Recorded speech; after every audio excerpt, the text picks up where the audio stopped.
Bienvenidos a Parte Rey, un espacio para la reflexión filosófica. Volvemos hoy a sus pantallas para invitarles a recorrer con nosotros un tramo más de esta aventura filosófica. En su número 47, Aparte Rey publicó variados artículos sobre diversas cuestiones filosóficas. En su sumario encontramos artículos sobre los grandes pensadores como Kant, Nietzsche, Levinas y contemporáneos como Sloterdijk y Foucault. También un grupo de trabajos sobre filosofía de la ciencia, el uso del cine en la escuela, reseñas y comentarios de libros y revistas.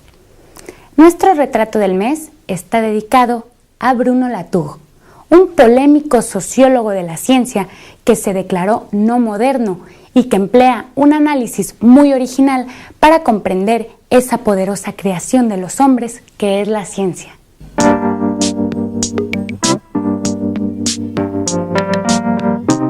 Hoy Aparte Rey quiere rendir homenaje a una figura excepcional dentro de la enseñanza de la filosofía contemporánea, Juan Blanco. Murió en el otoño de 2002, pero su magisterio permanecerá durante mucho tiempo en sus alumnos.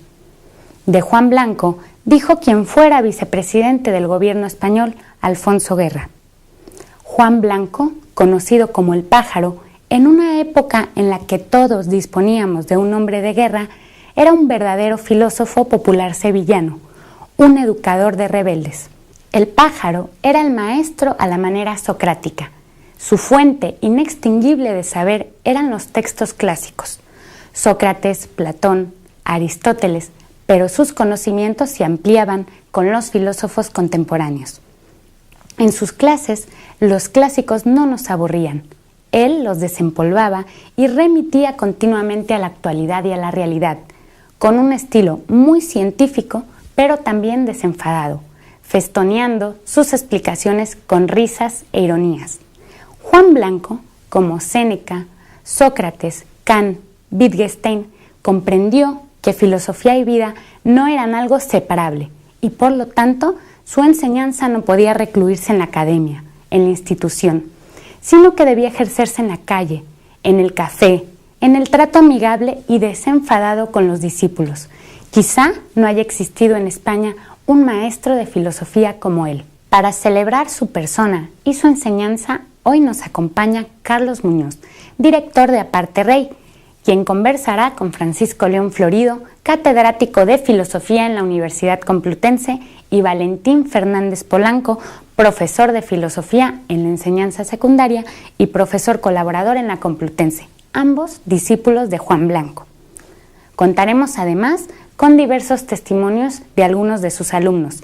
Entre todos, también discutiremos cómo debe entenderse la enseñanza de la filosofía y qué espacio queda hoy a estos magisterios que deja una impronta indeleble en la vida de sus alumnos.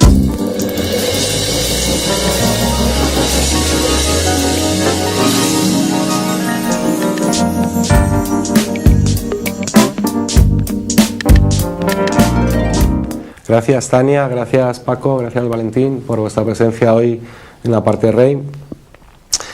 Y bueno, ya Tania nos ha contado a través de las palabras de Alfonso Guerra, que fue alumno de Juan Blanco, algunos detalles de cómo era, de quién era, pero quizá Paco nos tengas que contar un poco quién fue Juan Blanco y qué importancia tiene en el marco de la filosofía un poco española. Bien, la figura de Juan Blanco es particularmente difícil de definir de una manera clara porque ofrece muchas dimensiones. Yo diría que hay un plano en el que tuvo una relación particularmente cercana con los cientos de discípulos que siguieron su enseñanza durante varias décadas, tanto en Sevilla como en Madrid, para muchos de los cuales no solo fue amigo, sino que, sobre todo para los más jóvenes, llegó a ser un auténtico segundo padre. Pero desde el punto de vista de la filosofía, yo diría que, por decirlo de una manera quizá un poco tajante, yo diría que se trata de uno de los grandes filósofos españoles del siglo XX, un filósofo muy particular, que tiene un pensamiento muy pluriforme y que desde luego no está dentro del canon de lo que se ha considerado habitualmente filosofía académica, pero que es una figura de una relevancia extraordinaria para la filosofía española. Valentín, tú imagino que habrás tenido muchos profesores, mucha gente que te haya enseñado a lo largo de tu vida, de los cuales de algunos habrás aprendido, de otros quizá el cómo no hacerlo, ¿no? Pero a Juan Blanco le llamas maestro. ¿Qué es para ti un maestro y, en consecuencia, por qué? Y no solo se lo llamaba yo, sino que, como ha dicho Paco, tenía muchos alumnos y discípulos, y entre todos nosotros se creó una confraternidad, pues, que todos usábamos el apelativo de maestro para dirigirnos a él, ¿no?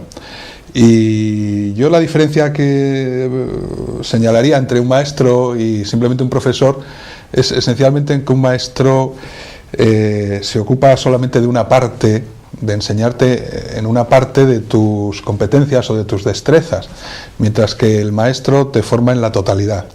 El maestro no se ciñe a enseñarte una destreza o una habilidad, sino el maestro te toma como la totalidad humana que eres y como tal te transforma, ¿no? Yo escribí en una vez para una cosa de Paco que además Juan tenía como maestro la habilidad, o digamos la grandeza de fecundar tu espíritu, y eso creo que también es un rasgo característico del maestro, a diferencia del profesor, ¿no? Esta pregunta se la hemos realizado a otros discípulos o otros alumnos de Juan Blanco, y si os parece escuchamos a ver qué nos han contestado. No sé muy bien qué es esto de ser un maestro. Desde luego sí que sé que no es algo que se posee por esencia. Dudo que se pueda aprender en ninguna escuela o en ninguna universidad. Creo que es más bien un ejercicio, una actividad. Una actividad que consiste no tanto en dar luz a los ojos que no la tienen, como decían los sofistas, o por supuesto tampoco es mímesis, tampoco es ayudar a recordar, sino tiene que ver con generar una especie de estrategia, la estrategia de la araña, que consiste en tejer en torno al alumno una especie de hilos sutilísimos, imperceptibles, de manera que el alumno se ve necesariamente atrapado en esa especie de vida que sustenta el pensamiento y que hace que necesite apasionadamente compartir esa vida y esa actividad. Juan, desde luego, ejercía de estratega. En el caso de Juan, era fundamentalmente a través de la seducción como se ejercía esta red que te iba atrapando y te obligaba necesariamente a apasionarte con lo que él decía. Juan era un seductor consumado de alguna manera. Y era una seducción que no era autocomplaciente, todo lo contrario, sino que conseguía apasionarte de tal manera que necesitabas compartir la vida filosófica, porque yo no sé si hay mucha diferencia, supongo que hay diferencia entre un maestro tout court y un maestro en filosofía.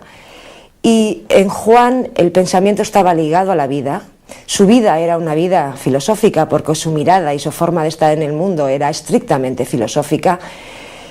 Y lo que hacía era meterte en al menos unas horas por semana, meterte en ese entramado, te sentías atrapado como una pequeña mosca en una tela de araña y necesitabas vivir al menos ese rato con él, esa forma de vida. Luego es cierto que Juan tenía unos rasgos deliciosos. En un maestro era jovial, era un hombre con una risa sorprendente, con una risa que te atrapaba de alguna manera. Tenía unos ojos vivos que amaban la vida por encima de todo. Y luego tenía otra cosa que era también muy, muy especial, y es que sacaba lo mejor de cada uno de sus alumnos. Los alumnos de Juan éramos absolutamente heterogéneos, procedíamos de la filosofía, pero también de otros ámbitos del saber. Incluso había gente que no tenía una preparación académica, específica. Y Juan sacaba lo mejor de nosotros. Jamás, por muchas tonterías o frivolidades que dijéramos, jamás se le ocurría afearnos la conducta, por decirlo de alguna manera. Al contrario, le daba la vuelta y nos hacía decir cosas mucho más inteligentes que evidentemente nunca habíamos dicho. En ese sentido era un hombre que te daba seguridad en el ámbito del pensar y seguridad también en el ámbito personal, porque Juan era un maestro de vida de alguna manera. Te hacía que tu vida fuese mucho más clara, hacía que viviésemos todos mucho más conformes con nosotros mismos y hacía que la filosofía, en este caso, no fuese una actividad ajena, no fuese algo que nos ocupaba X horas en nuestros trabajos o como hobby en algún caso, sino que lo incorporábamos a nuestra manera de mirar el mundo. Además, evidentemente, Juan era un lector no compulsivo, pero apasionado. Evidentemente, un maestro tiene que saber. Y Juan había leído todo lo legible, por decirlo de alguna manera. Conocía los textos. Pero también otra de sus cualidades específicas como maestro es que los textos eran siempre pretextos para contar algo que tenía que ver con nuestro mundo y con nuestros problemas cotidianos. No era una mirada centrada en el pasado, a pesar de ser un conocedor excelente del mundo clásico, sino que siempre eran pretextos para acercarnos al mundo en que vivimos y para intentar conocerlo, o abordarlo, o mirarlo desde otra perspectiva. En ese sentido era un hombre que llenaba nuestras vidas con una pasión erótica, no podía ser de otra manera, y que nos dio impulso durante muchos años para abordar temas algunas veces pesadísimos. Yo recuerdo unas clases sobre el esse objectivum en Gregorio de Rimini, que aquello era insufrible, pero aún así eran temas que conseguía que nos apasionaran.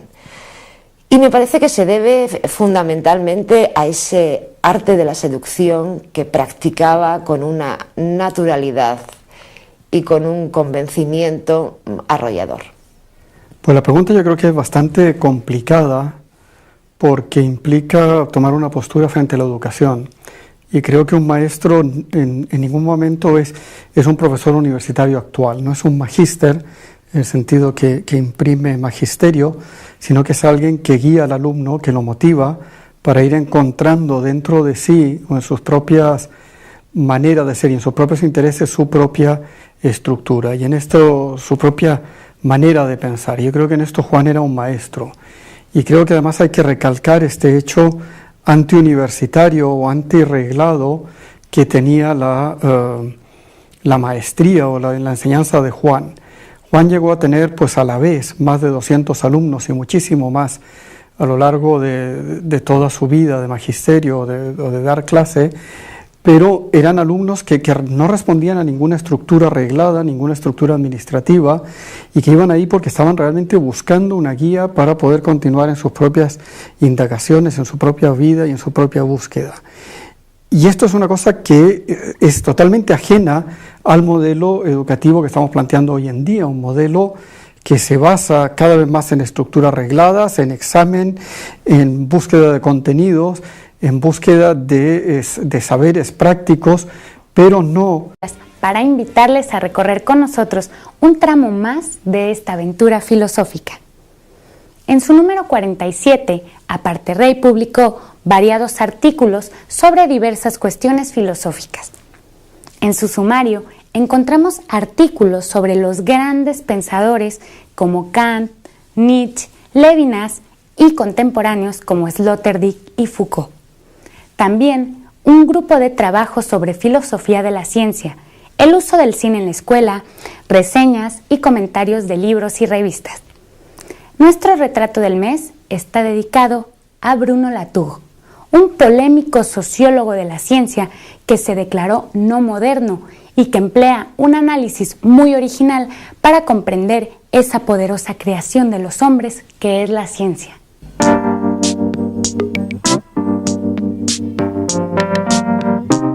Hoy Aparte Rey quiere rendir homenaje a una figura excepcional dentro de la enseñanza de la filosofía contemporánea, Juan Blanco. Murió en el otoño de 2002, pero su magisterio permanecerá durante mucho tiempo.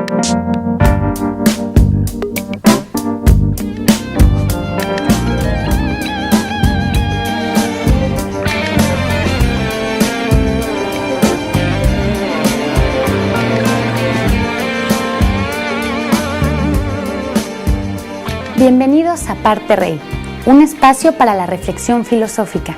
Volvemos hoy a sus pantallas